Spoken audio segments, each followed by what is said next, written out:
Échanger et valider les textes recensés pour constituer un document de référence, débattre des lacunes et des opportunités d'amélioration du cadre légal en matière de presse, ce sont entre autres objectifs de l'atelier consultatif pour l'élaboration d'un répertoire des textes régissant la presse et d'un message de plaidoyer portant sur les textes régissant la presse. Organisé par le réseau Sigda RMA en partenariat avec Search for Common Ground, l'URTEL et l'ambassade de Belgique au Mali.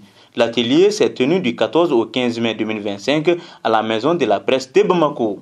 Pour en arriver là aujourd'hui, c'est parce qu'on a constaté clairement et véritablement qu'après chaque relecture, c'est comme si on ne bougeait pas en réalité. Ce n'est pas peut-être une prétention de notre part en initiant cet atelier de vouloir dire que ça va changer forcément quelque chose, mais nous nous sommes quand même dit que ça pourra relever un certain débat, le niveau du débat en termes de législation et de réglementation des textes qui régissent la presse au Mali. Donc c'est vraiment apporter notre pierre à l'édifice. Quand il s'agit de traiter les problèmes des autres, les journalistes sont toujours les premiers à se lever, mais quand il s'agit de nos propres problèmes, on est toujours derrière. C'est ce qu'on a constaté et c'est ce qui a d'ailleurs motivé l'initiative de cet atelier. Ces 2 jours de travaux et d'échanges ont permis aux participants d'identifier les forces et les faiblesses des textes régissant la presse au Mali. Ils ont profité de l'occasion pour formuler des recommandations.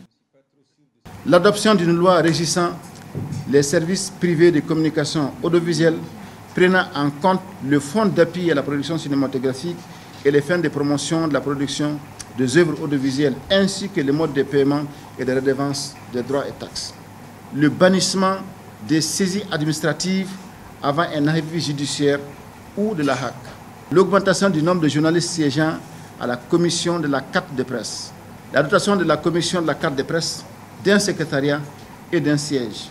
La dévolution de la présidence de la commission de la carte de presse à la HAC et son secrétariat à la maison de la presse. La prévalence d'une instance intermédiaire de recours avant le tribunal administratif après le recours gracieux. En plus des recommandations, les participants ont souligné les préoccupations des professionnels de la presse et des idées pertinentes pour un plaidoyer à mener dans l'avenir.